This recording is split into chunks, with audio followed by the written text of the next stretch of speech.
नेमकं जिल्हाधिकारी कार्यालयात येण्याचं नियोजन काय होतं आणि बाकीचे जे मराठा समाजातील मुली किंवा जे तरुण आले नेमकं कारण काय? मराठा समाजाला या शासनानं 10% आरक्षण देऊन जी घोर फसवणूक केली आहे त्याचा भांडाफोड करण्यासाठी आम्ही कलेक्टर ऑफिसला आलो होतो.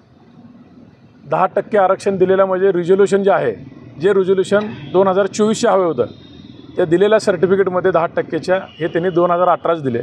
म्हणजे आत्तापर्यंत 10%च्या नावाखाली जे सर्टिफिकेट वाटलेत SCBCचे ते सगळे सर्टिफिकेट इनव्हॅलिड आहेत. आता जे द्यावं लागणार आहे ते नवीन रिझोल्युशन काढावं लागणार आहे.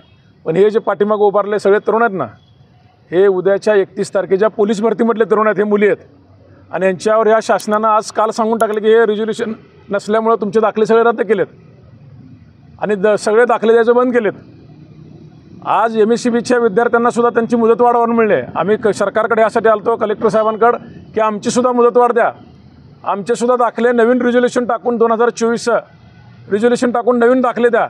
नॉन क्रिमिलियरसुद्धा सगळे चुकलेले आहेत, त्याला रिझोल्युशन त्यांनी 2014चं जोडलेलं आहे, ते सुद्धा 2024चं पाहिजे. आणि ही जी 10% दिलेलं आहे हे कोर्टाच्या अधीन राहून टाकलेलं आहे. म्हणजे हे जरी उद्या सिलेक्ट झाले आणि कोर्टाने जर आरक्षण नाकारलं तर हे सगळे सेवेमधनं बाहेर पडणार आहेत. हे सरकार मोठ्या प्रमाणात मराठ्यांची फसवणूक करतं आहे, मराठ्यांचा अपमान करतं आहे. या सरकार एवढं मराठ्यांना कुठल्याच सरकारनं हलक्यात घेतलेलं नाही. या सरकारचा मी तीव्र शब्दात धिक्कार व्यक्त करतो.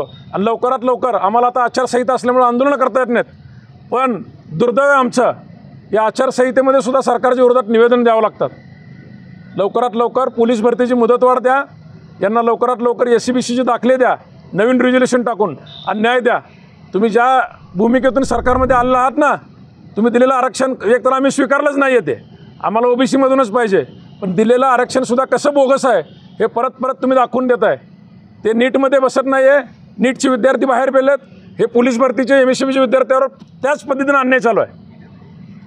EWSमधून तुम्ही बाहेर काढले का तर तुम्ही 10% दिले म्हणून, आणि दिलेलं 10%सुद्धा तुम्ही टिकाऊ दिलेलं नाही आहे. आज पोलीस भरतीचे फॉर्म भरत असताना तुम्ही कालपासून SCBCचे दाखले द्यायचं बंद केलं आहे. ह्या सरकारचा धिक्कार व्यक्त करतो आणि लवकरात लवकर या सरकारनं SCBCचे नवीन रिझोल्युशनने दाखले द्यावेत व पोलीस भरतीची मुदतवाढ मिळावी. जिल्हा प्रशासनानं यावर तुमचं म्हणणं ऐकल्यावर काय सांगेल? जिल्हा प्रशासनाने सांगितलं की काल आमची त्यासाठीची कॉन्फरन्स झालेली आहे. सर्व सामान्य प्रशासनचे सामाजिक न्याय विभागाचे सगळे सचिव वगैरे यांच्याशी चर्चा झालेली आहे. तशी कॉन्फरन्स होऊन योग्य ते आदेश दिलेले आहेत.